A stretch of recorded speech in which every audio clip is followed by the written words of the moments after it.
This is fine. This is fine.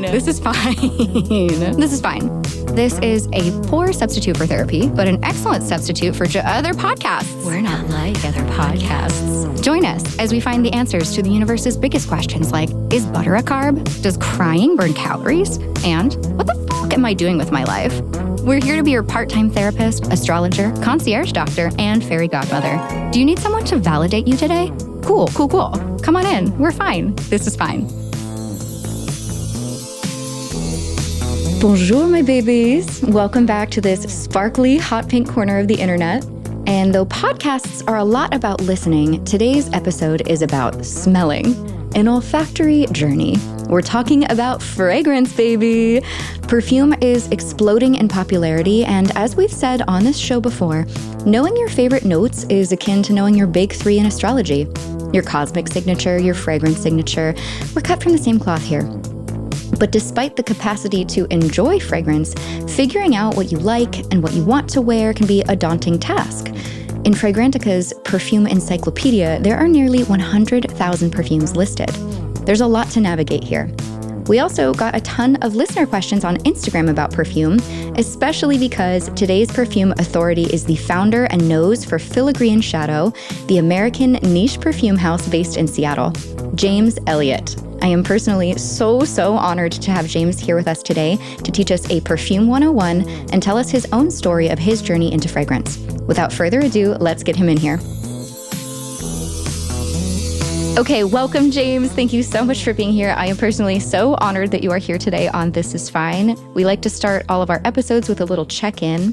Are you fine? Is this fine? And is everything fine in your world? Oh my gosh, that's a lot in one. Am I fine? Yes, I am. Let's break it down. I have coffee. I am breathing. My cats are with me. Is everything fine? Beautiful. Yes. And am I excited to be here? Also, yes. Also, yes. Perfect. This is a great energy to start. Did you say you have coffee, tea, coffee? It's because I'm 9 hours behind you, so it's 9:10 a.m. You're so right. Oh my God, thank you for joining us at the crack of dawn, California time. Yeah. I am ready to pour myself a little Crodino, but I forgot. So we're just going to roll the clip with my giant bottle of water. Very American, by the way. They've been roasting all of us for not surviving on dehydration in the European Union. Oh, that feels so familiar when I went to Paris. But anyway, continue, please. I love this. Okay, so I gave listeners a little bit of an introduction about you and your background, but I would love to hear it, and I know our listeners would love to hear it in your words. So let's just get into how you got into fragrance and what inspired you to take on this medium of art. So I've always been a lover of fragrance. I've worn fragrance my entire life growing up. People have always loved hugging me because they always told me that I smelled good. It was something that was always part of my have to put something on before I leave the house tray. And there was a fragrance house that I wanted to order from out of Europe. And it was 2011. Tried to place an order online. And the fun thing about Europeans is that no is a complete sentence. So I received an email, just said no. And me being an American consumer, I got very upset. Like, who are you to tell me no? What the F do you think you're doing? How dare you? Fine, I'll make my own fragrance. How hard could it be? And that's literally how it all started. It was just a temper tantrum from being told no. And oh my God. And I'm a self-taught perfumer like a lot of other perfumers in the US. And I originally just picked up books. I tried online information, but a lot of it was not very conducive to a learning environment where you had a lot of salty people who were tired of answering questions. And so they would just yell at people to Google things for themselves. YouTube videos were really gross because people would be making fragrances with vodka in their house. So I went to what I know, and that is libraries and researching and picking up a lot of books, a lot of trial and error. Started off with natural materials because in my mind, when I first started, natural felt safe. And when I say felt, I mean, American feel, the vibe. Not necessarily anything scientific. It just felt like something that would be safe. So started working in natural materials, and collecting as many materials as I could possibly get my hands on. My brain started treating those materials as a vocabulary. So what happened, that it was a language. And I discovered that scent and hearing would overlap in my head because I was smelling things. My brain was saying, this is music. Or I would listen to songs, and then all of a sudden the music I was listening to for my entire life, my brain was saying, this is a fragrance. So oh my God. it became very prolific, and I now have over 40 something fragrances in my collection. I actually don't even know how many I have. That's how bad it is. And so I need to call that catalog. But so a lot of my fragrances are inspired by music, and that's kind of where I started.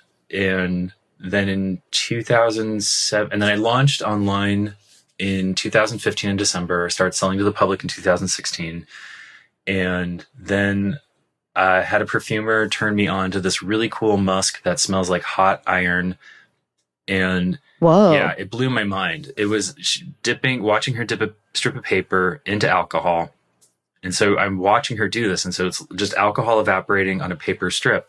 You put it up to your nose, and my brain is telling me that this is a white hot iron being pulled out of a fire. Whoa. Yeah. And when I smelled that, I went home and thought, okay, I've got to start using synthetics. So I started collecting as many synthetics as I could get my hands on. Began what you would consider more of a conventional form of perfumery, where you mix botanical materials with synthetics to create different compositions. And then that was my bread and butter for a few years. The problem being that when you work in alcohol, it's very expensive to ship. It's very flammable.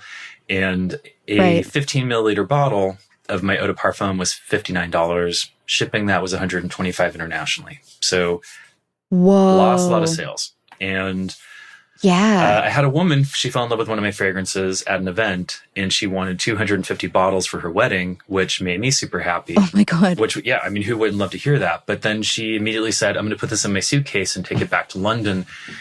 Mentally, ethically, I hit the brakes. I can't do this. I'm sorry. That's a bomb.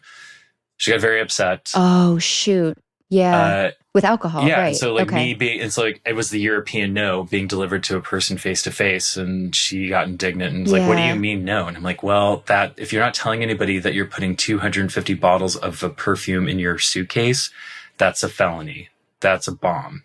Yeah. I was like, what? And then you're incorporated in all of that. Yeah. Well, she's like, well, I did that with vodka. I'm like, well, that's one bottle. And that's 40% volume. Right. This is 250, 15 milliliter bottles at 80% volume. That could blow up a plane. Holy shit. So that's what the regulations are with shipping and flying with perfume. That's why there are regulations on that. Well, I mean, it's also just for shipping, period. So, I mean, if you want to ship perfume, it has to be shipped as a hazardous material, dangerous goods. There are IATA certification courses that you can take, where you have to learn how to put the box inside of a box, inside of a bigger box, and then you do all this special packaging and labeling, and then you can only do it with FedEx. And it becomes a very expensive process, and it's not very conducive to owning a business. So 4 years ago, especially being a small business, and so 4 years ago, I switched to water as a carrier. Okay. So instead of using alcohol, I use water as the carrier, the solvent. What it does is that it doesn't make my fragrances pretty. So when you go to Guerlain or Amouage, you do, and you pick up a bottle, as one does, and then the juice is clear, it's beautiful, it has a gorgeous clarity to it, and you can't do that with water because it's an inert solvent. So there's no miscibility, no solubility. It doesn't do anything with the water. It's like the worst first date you've ever had off of Tinder in your life. Like, there's no chemistry. There's no sparks. Like, just get me out of here, please, God. So I have to use an emulsifier, and it holds the molecules in suspension. And so the fragrance is just kind of emulsified with the water. And then I use a preservative to make sure that nothing grows. There's nothing microbial. There's nothing gross in there. So it's a lot more science and chemistry inside the fragrance now. But it allows me to ship anywhere. So people want to buy my fragrances like they do. It's like $16 to ship internationally sometimes. Wow, that's amazing. Yeah, it's great. It's been a You'll, game changer.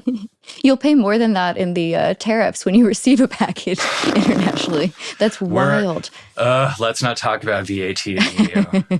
Oh my I know. gosh. The bane of my existence. Oh lordy. Yes. So that in a 50-minute nutshell is my origin story.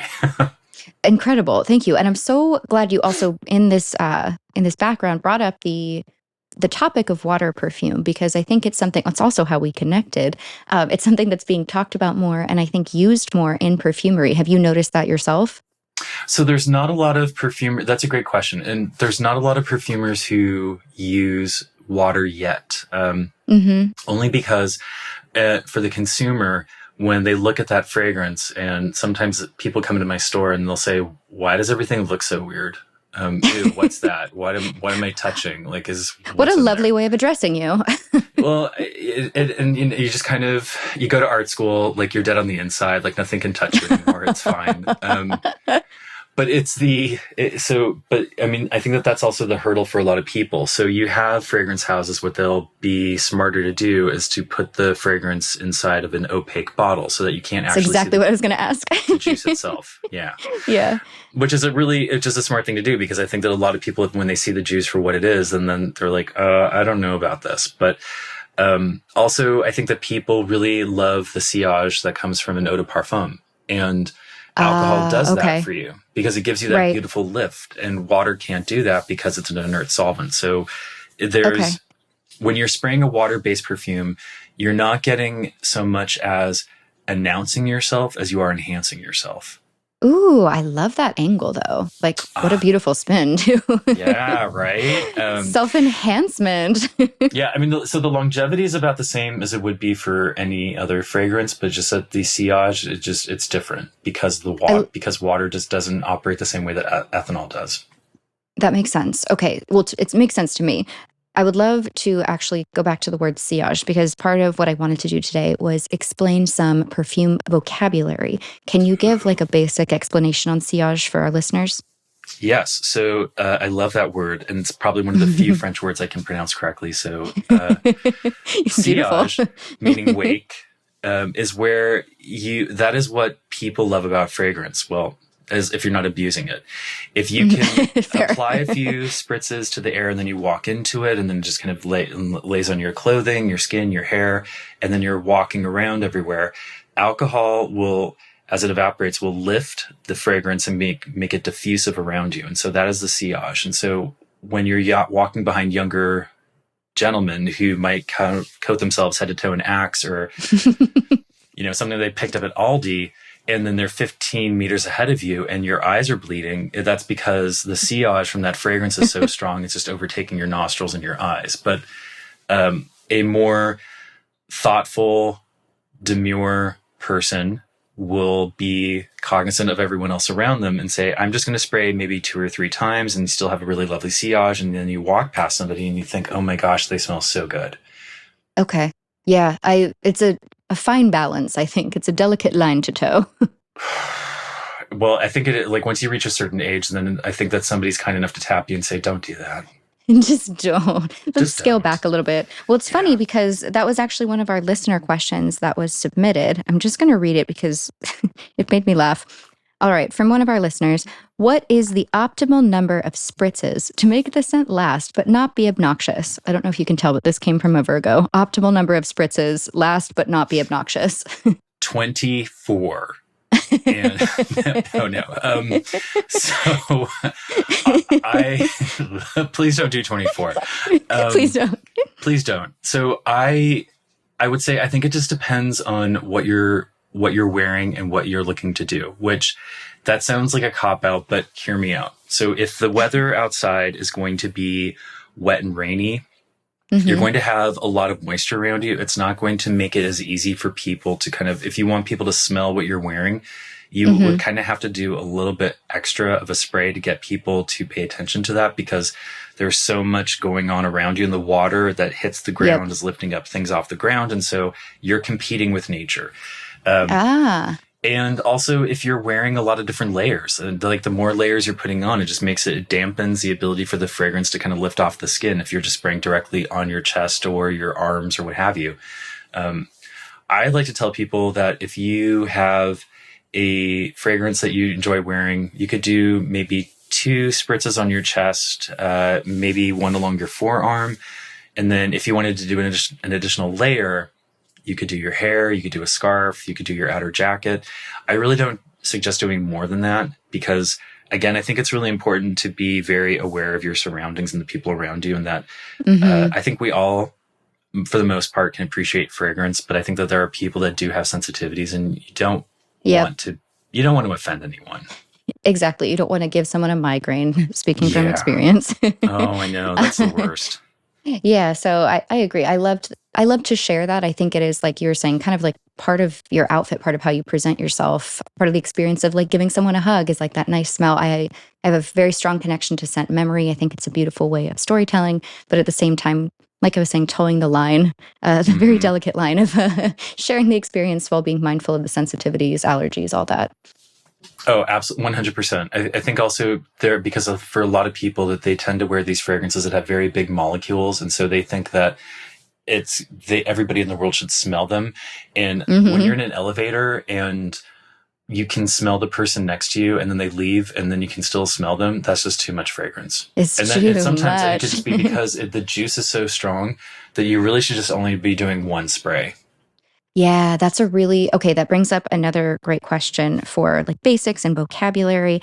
There are different degrees of perfume, right? There are different intensities and concentrations. Can we get into like the range of like, eau de cologne or like, body spray through like the extrait or the parfum itself? This is a great question because it's so frustrating and beguiling for the overall industry. Because when there is eau fraiche, there is eau de cologne, eau de toilette, eau de parfum, parfum extrait, and I think there was actually another one in there that I forgot off the top of my head. But before the final boss of parfum. Before the fight, yeah. But what makes it so frustrating is that because we have these terms, but they aren't universally applied. So yeah, they keep making them up too. I just saw it Dior. And it drives you crazy because what you're trying to figure out is that people would like to know, like, what is the concentration line that I just need to be paying attention to? But it's really a hard thing to talk about because so often what can be an eau de cologne generally might be a 5% concentration of the parfum compound itself with everything else in there. But then eau de toilette could be 10%, eau de parfum could be 15%. But then maybe some people think that eau de parfum is 20%, or you could have a hydrosol, which could be 1% of an essential oil that's mixed in with the water, but then eau fraiche might be 1 to 3%. And it's that little fun little squiggly line that you used to use in mathematics where that approximation like a tilde? Sign, yes, the tilde, yes, that fun little tilde where it's it could be any one of these things. And so you're never really sure because it's not universally applied, which drives you crazy. Yeah. There's no like standard metric of measurement for this. None. And that's what makes it so difficult because a lot of people would love to be able to say, all right, what I'm trying to figure out here is that what should I be buying? What should I be wearing? And that if there's, we know that like the lowest concentration is an eau fraiche. Right. And then eau de cologne, which would be more of a traditional 1709 Farina kind of structure of eau de cologne. That would be like the citrusy 5% concentration. Yes. Eau de toilette would be 10. Eau de parfum could be 15, 20. Esprit de parfum could be 30. And then a parfum by itself pure could be 40. But again, that number just depends entirely on the perfume house. Okay. And that's why, the one that we've talked about on the internets, Amouage Guidance 46, I have to say it in English as we've discussed. Guidance 46 is 46% concentration, which I don't know if people realize, like that's an insanely high concentration of the oil itself, like the perfume. Bananas. Yeah. I think that's why my spray around like 6 o'clock was lasting until the cab driver smelled me at 4:30 in the morning. Wow. But that's also the great thing about that behind fragrance, though, is plexiglass. that because it's gonna last you forever. Like you're not gonna be going through that. You're not gonna be making a sizable dent because you're spraying yourself head to toe. Like you could just do one spray and then you're good to go. That's so true. And it really does make the price that my friends collaborated to pay for a little less painful. That was such a sweet gift too. It was such a sweet gift. For anyone listening who didn't see my TikTok story, the cagnotte is the French, the money pool for people's birthdays. And my friends saw how much I loved this particular fragrance and put money in a cagnotte to buy me the Amouage, I'm going to say Guidance 46. And gas. She's breaking rules left and right, ladies and gentlemen. What a rebel. Anywho, so yes, it lasts forever. And I think that also brings up kind of like an interesting, like, we know the concentration, but can you sort of break down, we talked a little bit about like the stabilizers and what gives it the lift. I already forgot the word, I'm so sorry. Like elements that incorporate like projection, stability, antimicrobial properties. You're the chemist here. I am not the woman in STEM, as much as I long for this. Can we talk about like perfume composition in general, like some basics? Sure. So if people, I think that when they tend to grab a bottle or a box and they look at the back and they look at the ingredients, so they what they see on the ingredients is that they think that, oh, if I take something called linalool and citronellol and these other things and I put it in a mixture, I'm going to get that fragrance. And so there's a lot of mystery when it comes into, not mystery, I don't think we do a really great job educating people as to what they're looking at on the back of a box for fragrance. When you see that back of the ingredients list, so what we're doing is we're listing everything in order of concentration. So alcohol will always be the first thing you're going to see. If it's an eau de parfum, it's alcohol based. You will always see that listed first because that's the most, that's what's in the fragrance more than anything else. Then you may have the parfum compound, which will simply just be called parfum fragrance. And then from there, we'll break it into the allergens. And it doesn't mean that everything in there is going to be dangerous and causing all these injuries, but there are laws, at least in the European Union and the UK, that if you're making a fragrance, you have to know what the allergens are in the fragrance in order of concentration up to 0.001% contact on skin. And each of those allergens have like a specific limit that can only be set. So you can't go above 0.1% oak moss. And so anything after oak moss will be below 0.1% on the skin. Interesting. Okay. So I'm processing the formula, and it's a lot. Yeah. I mean, it's a lot to take in because when people, if they look at, I mean, I think that a lot of people who are fragrance enthusiasts, there are people that are always looking for how to make a knockoff of Aventus Crete for whatever reason, or Eau Sauvage. And so they're constantly going online forums asking people, what's the recipe? How do I do this? And like, how much linalool do I add? And people are having to constantly inform these, misinformed people that they're not going to be able to make the fragrance just based on the ingredients. Like that's all the ingredients are telling them is that it's alcohol, it's the parfum compound, and here are the allergens. But so it's good for you as a consumer. So the parfum is the mystery. Yes, the parfum is the mystery, but that's also the kind of the bread and butter of the perfumer because that's where they're doing some magical things. And then you have people who think, well, it's a bunch of crap, it's a bunch of marketing juice, and not necessarily. That there can be a really well-constructed fragrance could maybe use 12 materials or it could use 100. It just depends on the perfumer and what their brief was or what their inspiration was. So and they're working with materials. Obviously, like if it's coming from Europe, if it's coming from the UK, there are all these laws set in place. So like they're making sure that everything that's in there is safe, it's stable, it's been tested, nothing's going to hurt you. And you can wear any of those fragrances with impunity or aplomb, and you're going to have and your skin is going to, and your skin will be happy. People are going to love hugging you. It's going to be, everyone's going to win. It's a win-win for everyone. I love this. Okay. This is making me feel just in general better about perfume. And coming back to this concept of like, the magic and the mystery is in the parfum part. And that's where, the nose has their secret recipe. Does that also sort of explain why two perfumes can have very similar notes, but smell completely different? Yes. So also in that same, this is such a good question. All right.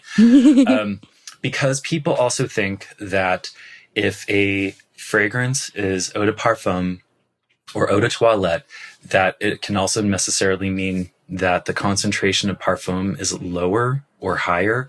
And that's not always necessarily true. That Chanel is a really great example of this. That they will sell. Oh my God, this was what I was going to ask you about Chanel. No, but it's a great example because Chanel will sell an eau de toilette, or they'll also sell an eau de parfum. And so it's a different concentration, but they will also change the composition of the fragrance itself so that certain notes, certain facets of it will like come out more or less. And so they're also playing with the percentages of what materials go into the parfum compound itself. So even if it's all the same, still Chanel number 5 or still Chanel Sycamore or Chanel what have you. But then depending on if it's an eau de toilette or eau de parfum, they might change some of what's going on there so that it gives a different effect on the skin. Totally. I had this when I was younger. I had the Chanel when it first came out, Chance Eau de Toilette, super dating myself. But then when the Eau de Parfum came out, I got that as like a Christmas gift or something. And I was told that it's just a concentration different, but it's a totally different perfume. It's a different olfactory experience. It is. And that's also what makes it really great. But then people feel like there's that thing of like, well, obviously I need to have like the strongest concentration and you have like the most expensive one. And that is also never true because you always need to test everything that goes on your skin before you buy a bigger bottle to make sure it actually works with your skin chemistry. And then also like you might find that you might have an allergy to something. And so you want to make sure you're doing a little skin patch test to make sure that everything is A-okay. And if it is, then you can make a bigger investment. But also one of the things that I love to do when people come to my studio is that I will always pull out a bottle of Pitbull Eau de Toilette for Men because in New York City, there was a perfume bar that is now closed, which breaks my heart, but they would show you no bottles, no labels. You had to go entirely on your nose to smell. Oh, which is a really fun thing to do. And like, I always tell people, like, if you and your friends have a bunch of fragrances, do a party where there are no bottles and no labels. The person who brings the fragrances knows what they are. They write them down on a piece of paper. Everybody smells everything. And then at the end of the night, try and guess what everything was and then reveal what those fragrances are. And then maybe fall in love with something that you would have put aside before because you would have thought it's not that great of a value, but that nobody knew what Pitbull was. And 66% of everybody who attended the bar space and did the fragrance evaluation, 66% of the audience fell in love with that fragrance. And it's $29 on eBay. Dale. Oh my God, that's so cool. Right? This is my favorite party. It's a great thing to do. And it's a lot of fun. But then it's also the thing of but it also breaks the convention of that because something is expensive means that it's going to be better.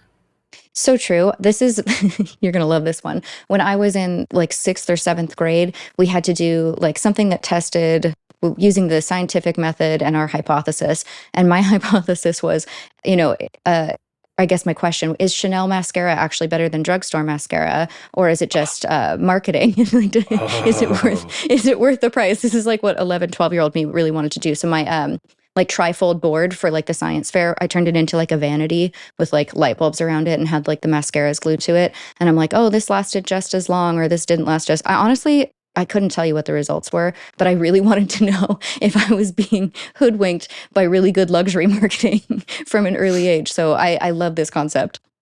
Oh, I could easily go on a tangent right now about a TikTok account that I follow, but no. Yeah. So, so the magic and the mystery lie entirely in the parfum compound itself.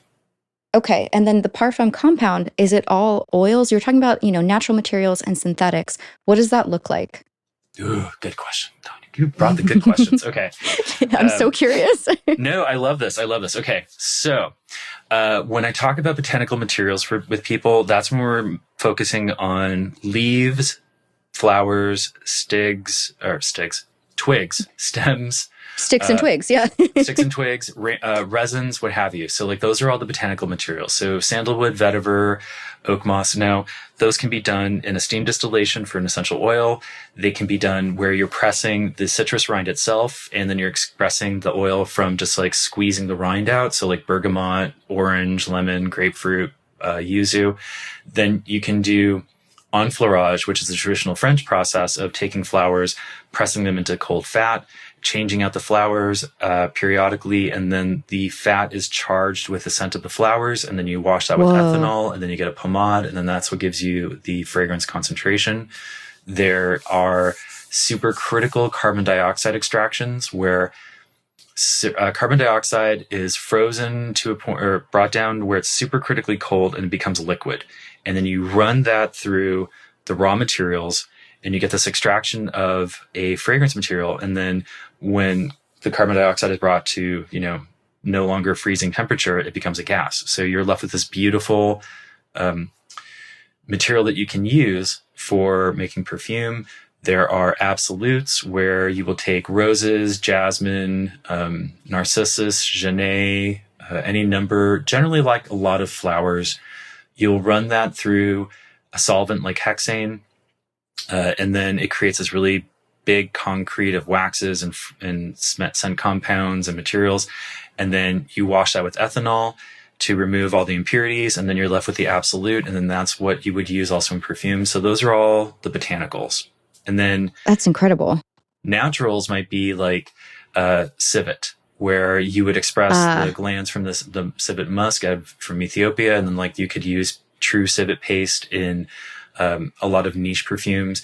You have ambergris, which we know comes out of a sperm whale. We're not entirely sure if it comes from the front or the back, but we know it's an undigested material that they can't really process, so they get rid of it. I'm so glad you said this. It's great because it's one of those weird materials where you would think who would have thought that this thing that washed up on shore could be tinctured and be this amazing ingredient in fragrance. But what this gross thing is going to smell so good. Yeah, and I love introducing it to people because if it's super white ambergris, it can be this very salty, briny ocean smell. But then if it's very gray and fecal, it can still have that lot of that more musky kind of tone to it. It just depends on the color and where it washes up. You have, but to clarify, sorry, I just want to clarify. I mean, again, I get super excited about this. You're just you got me off on this crazy thing of castoreum from beaver. You have hyraceum from the African shrew mouse, hyrax. So African stone or golden stone. So that could also be used in materials. You still have people who are doing some crazy things that are in the niche world where they're tincturing goat hair. And what? Yeah, so you could tincture goat hair, and what you're doing is you're pulling the lanolin from the goat hair, and you're using lanolin as a scent factor for fragrance. Whoa! Oh, that's not everybody wild. does. I have not heard of this. It's a very weird thing to find, but you can find it. Oh my God. Okay, so we've got these are still technically natural, and these are also technically naturals because they're all. But we're making the distinction between natural animalic and natural botanical. But then, okay.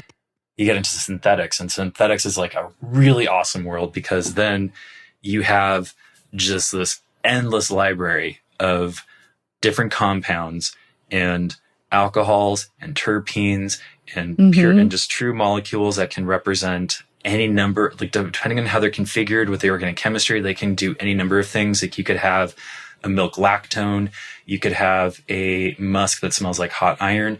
You can do linalool, which you can use in a variety of different floral materials, or you can use in different compositions.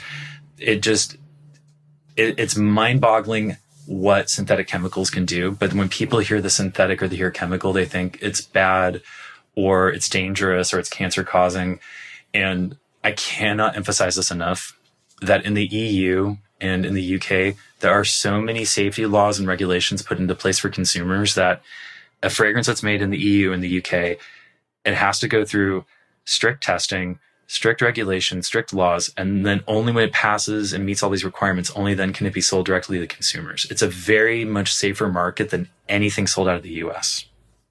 I am so grateful you said that because I hear all the time from so many people that, these perfumes are endocrine disruptors. You want to avoid anything synthetic. It's not good for you. It's bad for your hormones. So I'm so glad you brought up the stringency of regulations. A piece of me dies every time people say that. I hear it all the time. Why? It was also kind of ties into a question, which I think is actually kind of a nice jumping off point into this topic. It was less of a question and more of a just like a phrase, clean or clean-ish perfume options. And I think I have a personal feeling about like the word clean in cosmetics and fragrance, but I would love to hear your take. Okay, how do I? So and a lot of people are not going to like this, but so be it. When we use the word clean in the beauty industry, what that actually turns into is a slippery slope towards white supremacy. And it's a horrible thing to say because, and not that statement, clean is a horrible thing to say because what it does is that it implies that there are things that are impure or dirty. And so again, yes, there's always that looming cliff of white supremacy that's hiding right behind a lot of these phrases and the terminology that's being used. The reality is, there are materials that exist that at one point they were used in perfume. They are constantly go through rigorous testing through a completely different organization that works with IFRA. And IFRA is the International Fragrance Regulation Association.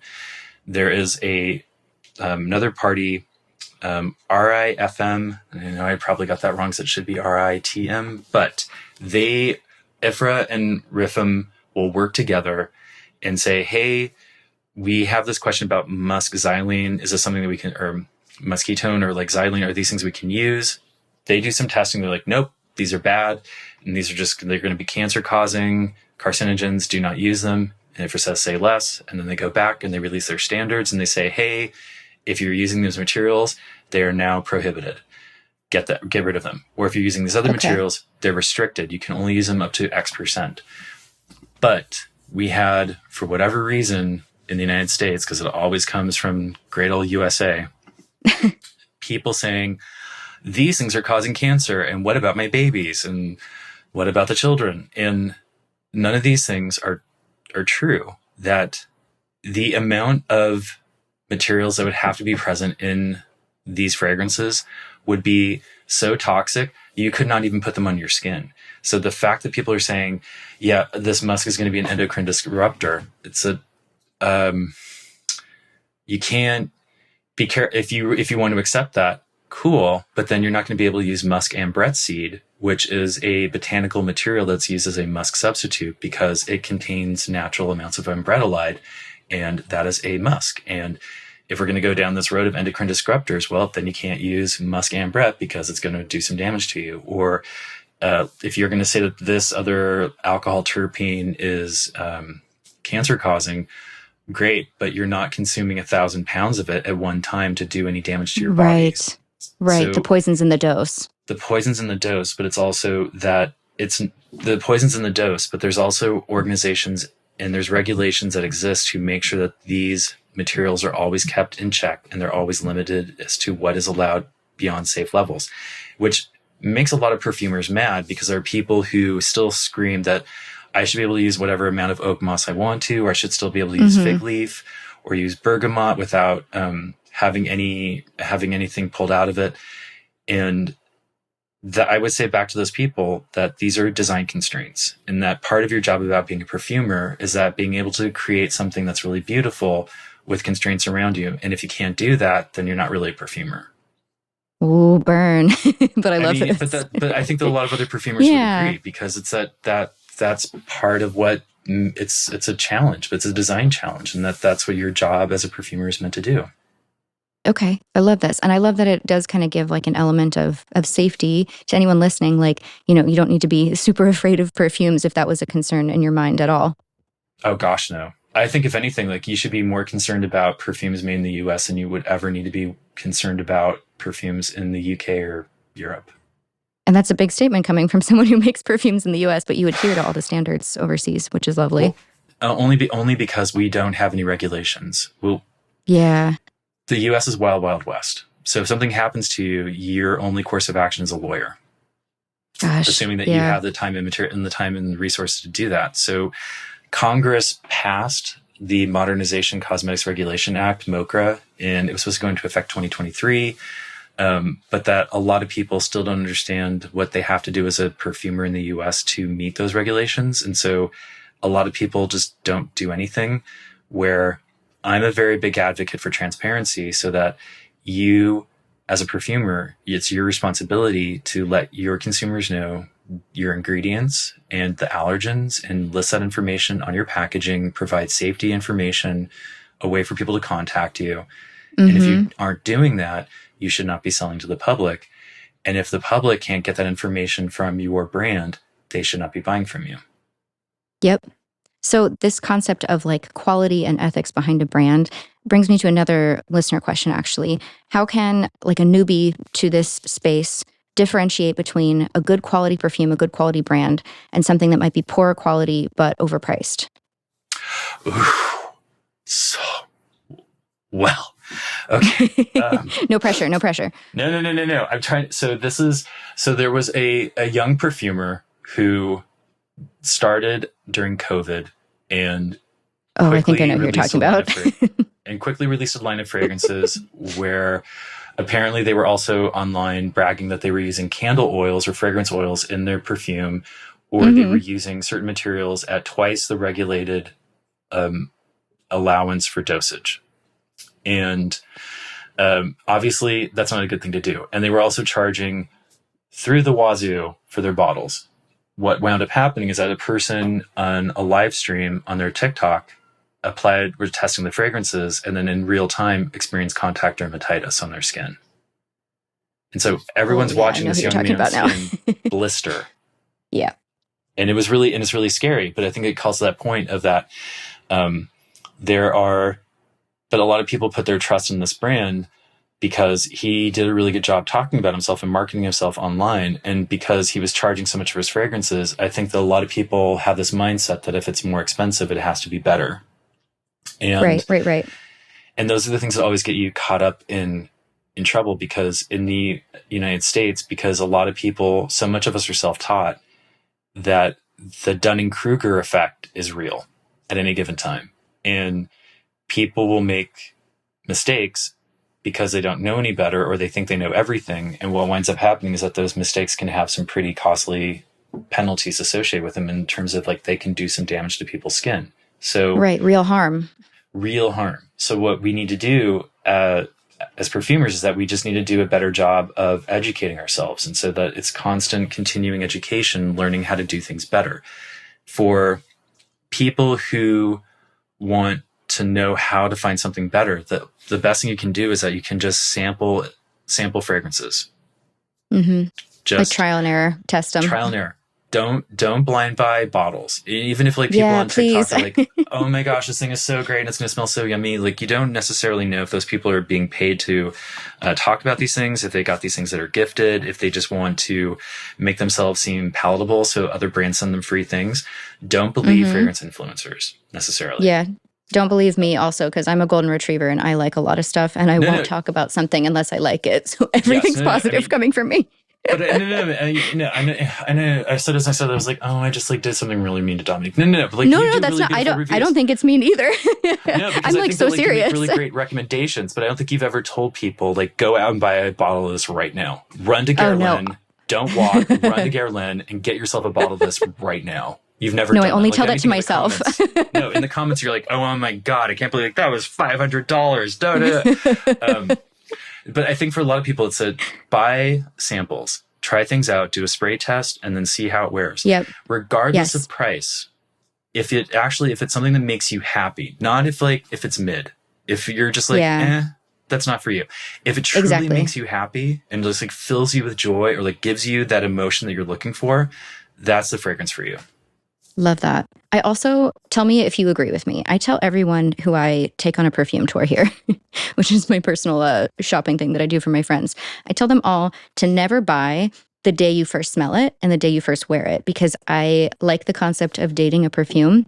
You have to like wear it in different climates. Like you were saying, like it's a different experience in the rain. It's funny you said that, and it started pouring rain here, like water pressure in my shower. So dating the perfume in different climates, different temperatures, different environments, different settings before you're ready to commit to one. That might be me being extra cautious. But what are your thoughts on that? No.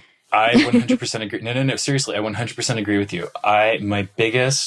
When people come to my fragrance studio, I always tell them, take it on a date. Spray it on your skin. I love that. Because, I mean, honestly, unless, especially because I'm there in the US, I'm in the US. If they live in Washington, they're going to pay taxes now or like taxes later when they go home and they order it online. Like I ship for free in the US. So for people to like leave my studio and not buy anything is totally fine because if they want it, they can order it later and then I ship it to them and like they're done.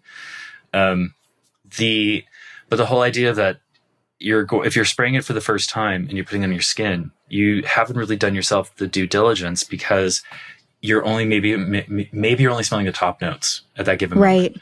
Right. Or like you're saying, the weather outside could be really rainy, but then like what happens if it gets really dry out? Or super hot. Or super hot. Like what happens if your pH levels change? I feel like you're, for whatever reason. Good point. It could be a lot, especially for a lot of people with a uterus. Like it depends on like what happens that time of the month, and like it can actually change how scent wears on you or how you appreciate scent. So time is your best friend. I 100% agree. And like to the point I was talking about Chance earlier, one time it was some weird time of the month for me and I smelled Chance and I was gagging. And I'm like, I wore this for 10 years. Like, this is crazy. It's one of my favorite, has been, one of my favorite perfumes. Why am I gagging? I'm like, oh my gosh, like I can't smell certain things during certain hormonal fluctuations.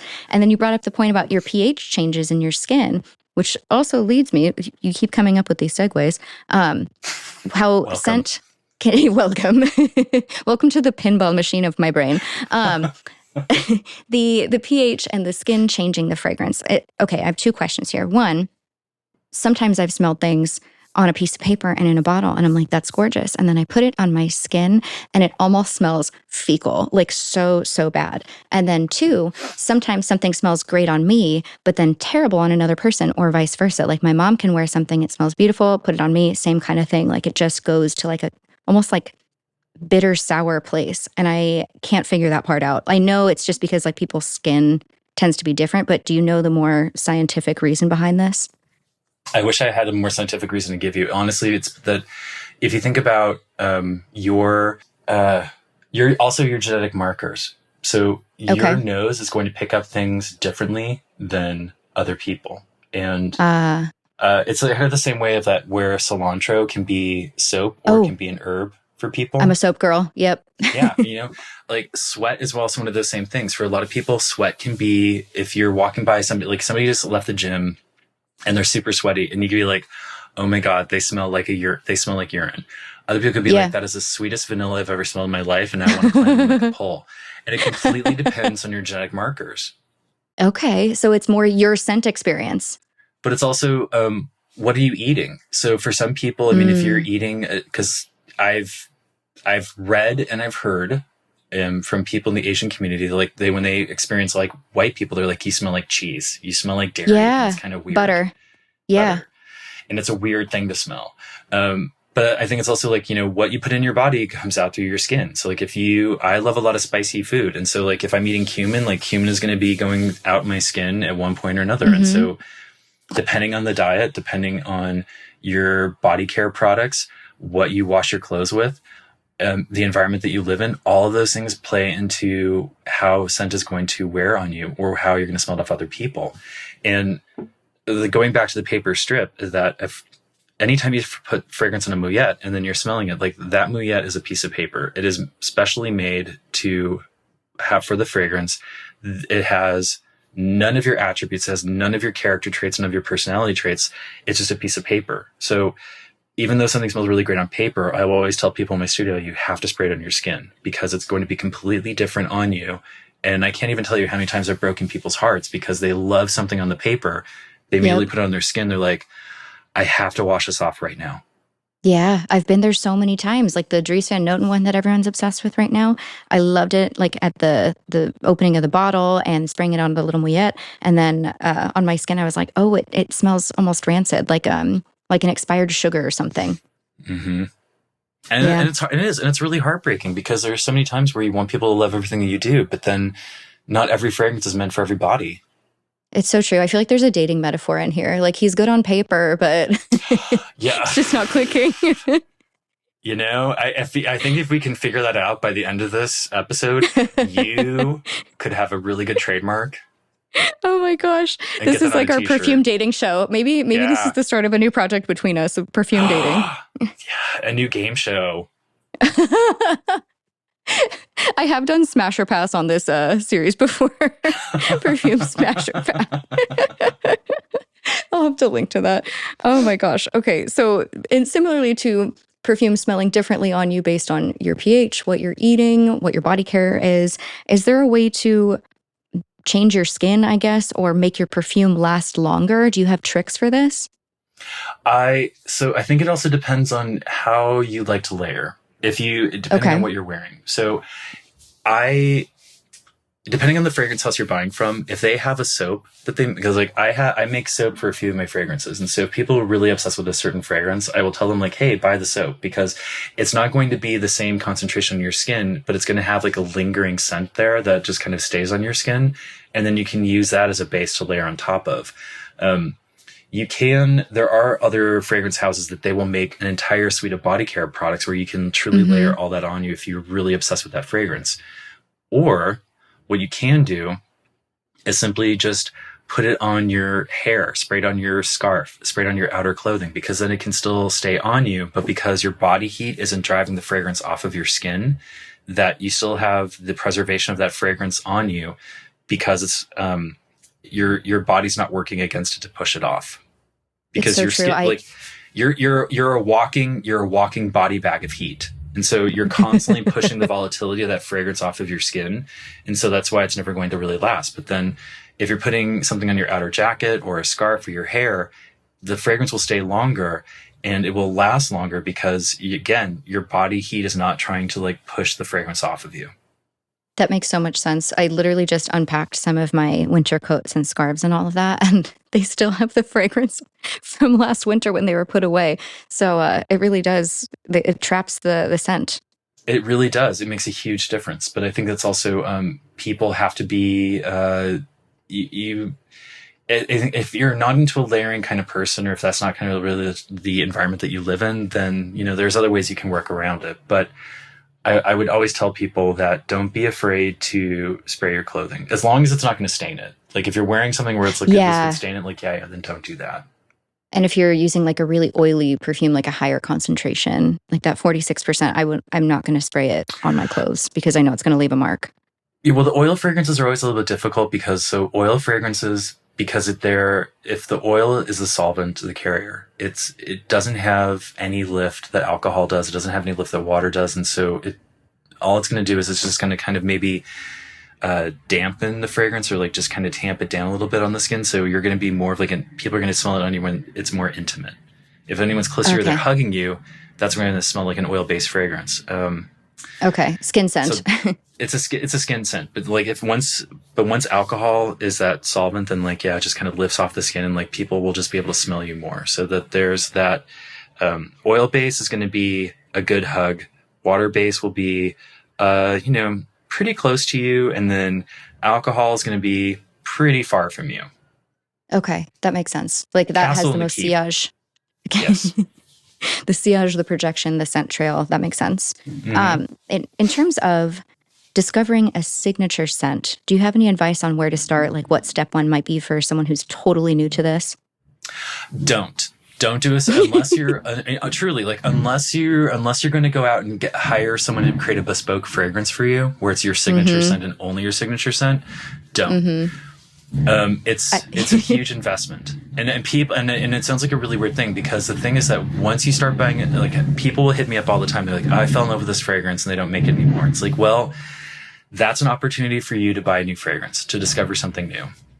Yeah, I love that, because people will say, I mean, for the longest time, I wore Salvador Dali for men, and loved that fragrance, but it's been reformulated so many times over the years because, materials will change due to safety issues and, costs, and like there's so many factors that go into that. And so they will always change the fragrance.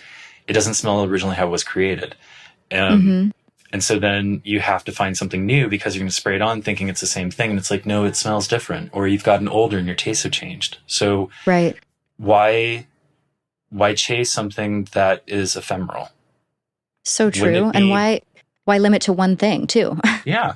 I mean, you don't have to go out and I think that people have this idea that like we all have to be this like crazy consumer. So we have to have 5 million different fragrances, or like you open your collection on TikTok. And if you don't have, an entire, second closet devoted to fragrance, you're a pavo. It's it's just that I always tell people too, like, go to Lush, like Lush, they have like a lot of fragrances there. They don't break the bank. And you can do some and you can do some fun things, just like try stuff out. And then it's a low cost investment. And then you get sample sets and then you figure that out. But then don't be afraid to like rotate things, because even if you're trying to keep a fragrance on your shelf, that light and heat will always damage your fragrance. But time is also your frenemy. Like I said before, it's your best friend, but also time will change the fragrance composition itself in the bottle, regardless of like how much you've kept it in the dark or you've kept it out of heat. It will still change over time. So don't be afraid to appreciate those fragrances. Live for today. Yes, I love this message. Like, please, like, use your things. Don't reserve them for special occasions. Like, every day is a special occasion. And Totally. I fully went through this. The first luxury perfume that I bought for myself, outside of the chance that I got growing up, I bought myself a bottle of Louis Vuitton Attrape Rêve in Paris. And I was in love with this fragrance. I had received the sample. I wore it during a wedding week in Italy, and I have like beautiful memories attached to it. I got so many compliments, so I was like, validate me harder. So I bought the whole bottle, and it changed over the past 5 years. And I tried to spray it on recently, and I was like, oh no, this doesn't smell the same. So I went to the store and I sprayed the same perfume, and I'm like, that smells what I want it to smell like. So the perfume actually did sort of turn. It didn't go bad, but it changed. Yep. That's just the nature. That's just the nature of perfume. Yeah. So it, like you were saying, ephemeral is such a beautiful word for it. I also like the pressure that it takes off to not Virgo, to not look for the perfect signature scent, because you can be interested in different. It's like wearing one outfit forever, in my opinion. Like maybe you want to wear hot pink today, maybe you want to wear black tomorrow, maybe you want to wear gold. Like, I don't know, that's your journey. I want to wear a different fragrance almost every day of the week. And that doesn't mean, like you were saying, like having 200, but like having some variety is nice. Yeah, I like to tell people, if you're single and you're mingling, if like you're single and you're ready to mingle, and you have a fragrance that you like to wear, think of that fragrance as the one that people are going to cry when they smell it because you broke their heart. Like, that's how you should think about a fragrance. That I love it. If you were just like you had a string of paramours and you were just ready to move on from all of them, but they could attribute that scent to you for the rest of their lives, but maybe in sometimes a good way or a bad way. Like, that's how you should treat a scent. I love it. This is it's an olfactive postcard that people are going to remember. Olfactive postcard is fantastic. Do you have any olfactive postcards yourself? So I'm trying to think of, like, there was a guy that I dated briefly who wore gray flannel. And so anytime I smell that, like, I'm immediately remembering him and him living in his grandmother's house where she kept dolls of clowns all over the living room. And then like the first guy I ever dated, he was into wearing Obsession for Men. Oh yeah. And I mean, so like, I'm really dating myself here. And there are certain friends, like, they had fragrances that they would wear. And so I just, if I think about a certain fragrance, I can think about a person that I dated, or someone who's a good friend of mine, or like a parent. So like, it's always attributed to something. But I mean, for me, I have so many different fragrances that I keep at home, and then like so many that I wear at the studio, that it just, I mean, I would hope to think that like nobody could actually think of one fragrance when they think of me, because it would just be like, he just wears too much stuff. Too much variety. Too much variety. I love that we're talking now a little bit more about your fragrances, your collection. I personally would love to know how you would describe your approach to perfumery, your collection versus, other collections that are out there. I have my thoughts on what makes your perfume special, but what do you think makes yours different? Gosh, that's a good question. Okay. So I have this habit of making people cry when they smell my fragrances. And it can be good or bad, but I do kind of love that about myself, as I'm saying this in like an upspeak kind of way, but I mean with like a lack of confidence in my voice. but I actually I do love that. Like I made a fragrance for a local museum in Seattle, and they told me the only thing they wanted it to have was Arctic thyme, which is an herb that grows in Scandinavia. So did my research, figured out what Arctic thyme is, and put together a fragrance for them. And the museum store staff will tell me that people will come through the museum gift shop, they will smell the fragrance, and they will start to cry because it reminds them of home. And Wow. that was a lovely experience. So I kind of, have a little chalkboard in my studio where I'll just do little lines on there of number of times made people cry today. I had a woman visit my studio, and she was randomly smelling things. She wasn't looking at note cards. She was just in I'm just going to look around, just going to smell things. Which I'm like, yeah, let's go. Let's be anarchistic. Let's do it. She lifted a bottle that I call my most meaningful relationships, and it contains petrichor, rosewood, and vetiver. And immediately upon smelling the petrichor, it reminded her of being back in Kansas with her mom and the smell of the rain. And then she said, my mom always used to tell me that was God holding you a little tighter. And then she started to cry. I love that. And so that happens a lot.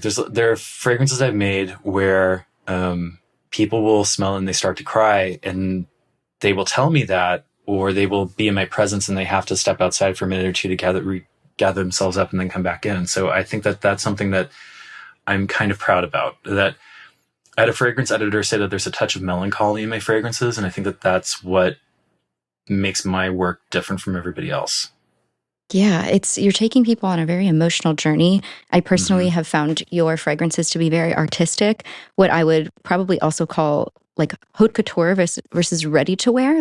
There's more of an art behind it. And the other way I've thought about it is sort of like a pensieve. Are you a Harry Potter person? I can't remember if I asked this. I've watched the movies. Okay, that's fair. Okay, so the pensieve, where they take this little droplet out of the brain and they drop it in the pensieve, and then someone, drops in and they're in a place, they're in this person's memory, living in the memory. That is almost exactly how I felt smelling a few of your fragrances. I was like, oh, this person sprayed this thing for me, and then all of a sudden I'm in their memory. I'm living in their dream, their experience. I'm hugging this person, or I'm in this place at this time. That's what it felt like for me. Was that your intention, or is this just my no LSD experience? No, I love that. And the only time I intentionally did that. So my mom died of COVID on December 24th, 2020, and I'm so sorry. Thank you. Couldn't be there, obviously, because nobody would allow you to be anywhere near a person with COVID. So I created a fragrance as art therapy, and talking about it with my therapist at the time. And she said, you should release this. You should share it with people, because this is something that's really very personal to you, but I think that's also part of your brand. And so I called it a way to say goodbye. It was actually really hard for me to talk about the fragrance for a while, because when people would ask me about it, I would get choked up even trying. It was a very hard thing for me to create distance between myself and the fragrance. So time really helped there. Yeah. But so it was her Sheeper perfume, her peppermint gum underneath her cosmetics bag, and her leather purse. And my gosh. People will smell that in my studio. And I've actually had a few people, they would have to step outside and kind of gather themselves because they couldn't stop crying. Or I recently released a fragrance that I call Pieces of My Heart. And that is a stone church steeped in incense with the odor of sanctity and candles and cotton and leather and precious woods. And I had a person write to me and said, I've been crying and I've been wearing this for 2 days. Wow. And I need to tell you how much I love this. And so that's, and that one was a little bit different because that one was made as a trilogy. So the first one was my mom, who passed away, my sister who's still alive. So I made a rose fragrance for her because she asked me to, and I called it You Are My Sister and I Love You. It's my fave. Thank you. And then the third one was Pieces of My Heart, because that was really kind of more for me of if I could be in a church and ask God to forgive myself. Wow. Oh my God. And so that You're was not going to get that from a, oh, sorry. No. It's just that was the one that made a lot of people cry, because they were just even just reading the description a little bit on the website, and then they smelled the fragrance, were this is so beautiful and I can't stop. Or they were it's too Catholic, or there were so many things where it's too much, but it's so beautiful, but it hurts. Yeah. You're feeling so many big feelings. Yeah. Well, I love this approach because this is not something you're going to get when you spray La Vie Belle at Macy's. Like, no disrespect, beautiful, beautiful fragrance. But I think that's what I'm trying to convey to our listeners. Like, the run-of-the-mill fragrances that are lovely, like I keep calling them ready to wear. You go and you pick up, I don't know, Black Opium or one of those, like a Chance, honestly.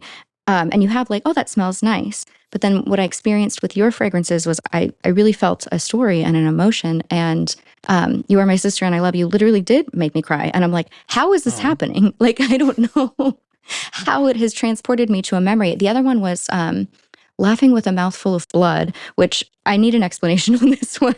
But I was taken to a place, like I'm not smelling this like, oh, what a lovely perfume. This is like, oh, I'm meant to be experiencing something right now. So that one actually, that one I created after the Supreme Court overturned Dobbs and eventually basically just struck Roe v. Wade. So yep. At that point, I just got really upset. And one of the things I found is that when I get angry, it's just easier for me to work on something and just work through what I'm feeling. And like, it's a more productive thing than just stomping and yelling and sticking my foot in the air. I'm not allowed to watch Hoarders on television, by the way, anymore. Like I watched 2 episodes with my husband and I had to walk around for 3 hours because I was so upset. And he's like, you are not allowed to watch the show anymore. I am not kidding. You're banned. I am banned. But so like, that's the thing of like, it was easy. Like it's easy to walk around and just like get really mad and throw my fists in the air. But it was that, okay, let me do something with this. Let me do something different. Let me do something creative. Let me do something productive. So I created that fragrance because it was that, what does it mean just to be free, to experience bodily autonomy, to experience joy, where there's no one telling you what to do with your body. There's no one policing you. You don't live in fear. Like you can just spray this and wear this and like you exist without fear. And that was what Laughing with a Mouthful of Blood was.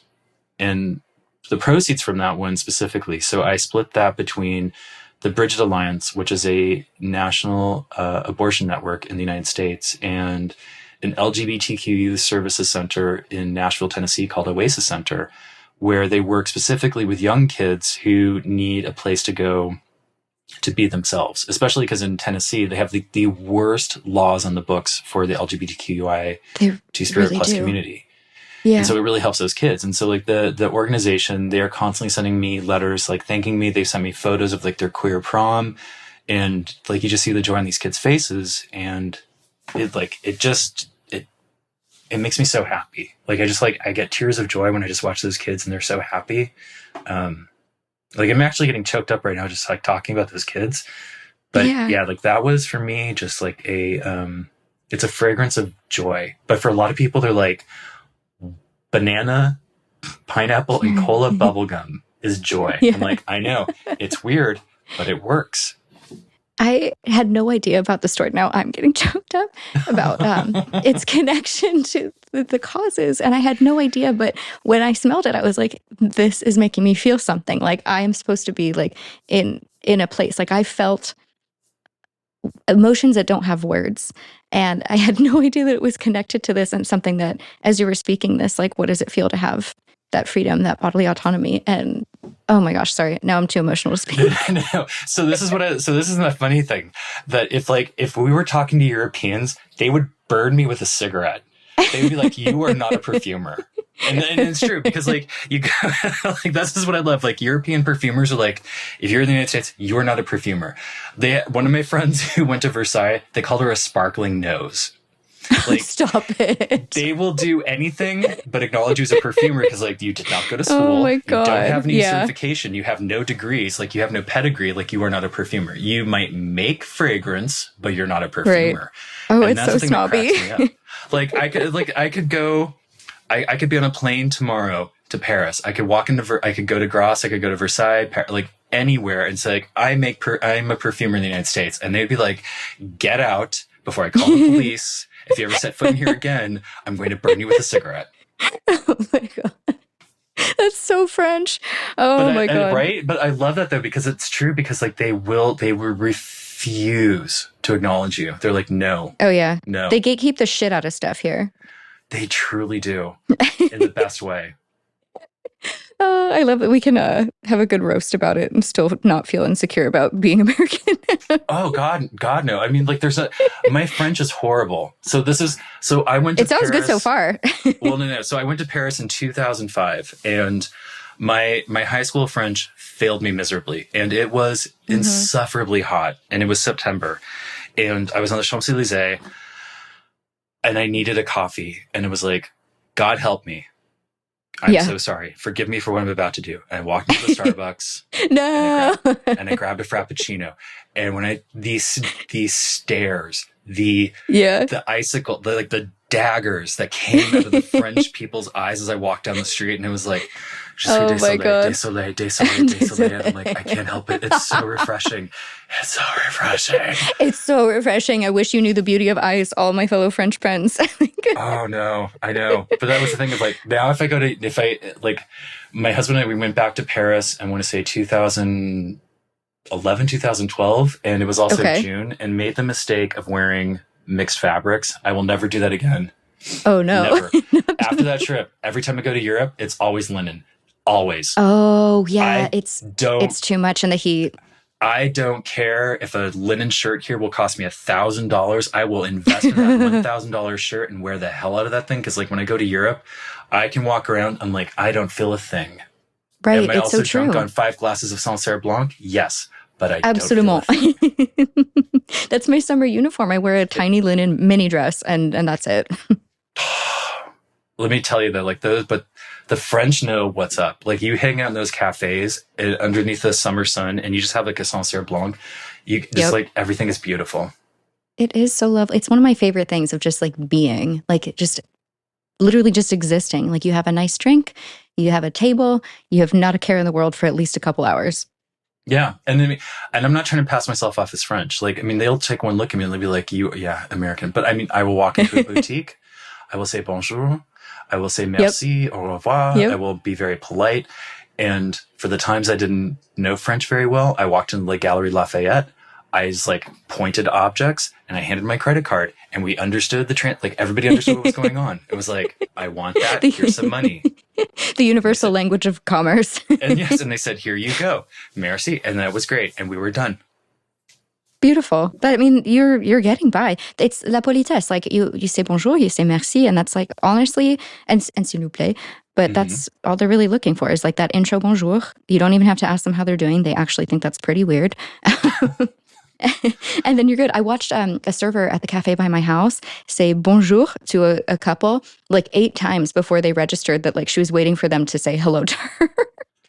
I naturally, I don't smile. So I think that also really helps, isn't like when you're in France, because they're like, what's wrong with you? Like, I don't. Yeah, it's true. That's my struggle. No smiling muscles whatsoever. So like, I could just walk around. They're like, okay, you're like, you're not American, but maybe, I don't know, UK, Belgian, get out of my way. Just move. I love it. You're going to need to come back here, and we're going to do our own little perfume tour. I would love that. But I mean, I need to get my French back up to speed. I did. So after my last, I want to say 2006, 2007, I was so embarrassed by my lack of French that I went through all these French classes. I was the one of 2 students that finished. There were 15 of us when we started. 2 of us finished. And I completely forgot everything that I learned. I can read a little bit. My subjunctive, gone. No idea. Oh, the subjunctive is so hard. And honestly, I was like, oh, I'll never use this. Haha. I use it literally every day. Every day. Oh my gosh. There are these tenses that don't exist in English, and there are tenses that are just for reading, or a tense that's just for like literature. It is, I'm still learning every single day. I'm not fluent. I've been living here for over a year. I've been studying for many years, and wait, what? Still working on it. You're not fluent? No, I'm still picking it up. You pass yourself off very well, because I honest to God thought you were fluent. I'm at like a good proficiency where I can take my doctor's appointments. I can go to the Apple Genius bar. I can go to the vet and understand that they're telling me it's not a fungus, it's a bacterial infection. I took my lease appointment, right? Like all of my appointments and like correspondence and, being out and about in the world. But there are certain things where I'm like, oh, I don't know what that means. or I don't know how to Really? construct this sentence. Yeah. Like it's not, I started my self-study like right around the beginning of the pandemic, right before. And sort of missed like some good classical training that would have, I think, reinforced like the basics. But it's more of a trial by fire living here, and I think it's improved so much since actually living here and like interfacing with people. That you obviously you're doing a great job because I truly thought you were fluent. Well, thank you. I can have a conversation. I think every date that I've been on has been mostly in French. I have French friends, and so like sometimes when we get together, it's mostly French, sometimes English because they like speaking English too. But it's yeah. Sorry, I'm getting too deep in the details of my day-to-day I life. love it. If anything, it's like I mean, especially like kudos to you for like dating French men because like the French. I Oh mean, yeah. they're oof. Oof, God, like that was Don't one get thing I me started on quickly the learned was, Italians. like, Frenchmen and deodorant just do not mix. And so you're like, I understand why all the Frenchmen wear vetiver. And yes, that is a horrible stereotype. I apologize to any Frenchmen who are listening, but like, hand to God, every last one of you. And when I was in Paris, every time it was body odor, cigarettes, and vetiver. I have not had the body odor experience yet, which is really interesting because it is such a universal kind of stereotype. But I also have dated people who have really nice fragrances also. God bless. I mean, God truly, bless. God bless. Because like I was like, oh my God, wow, wow. Wow. It's very likely that I am living a glitter washed Emily in Paris version of life as well. That's strong possibility.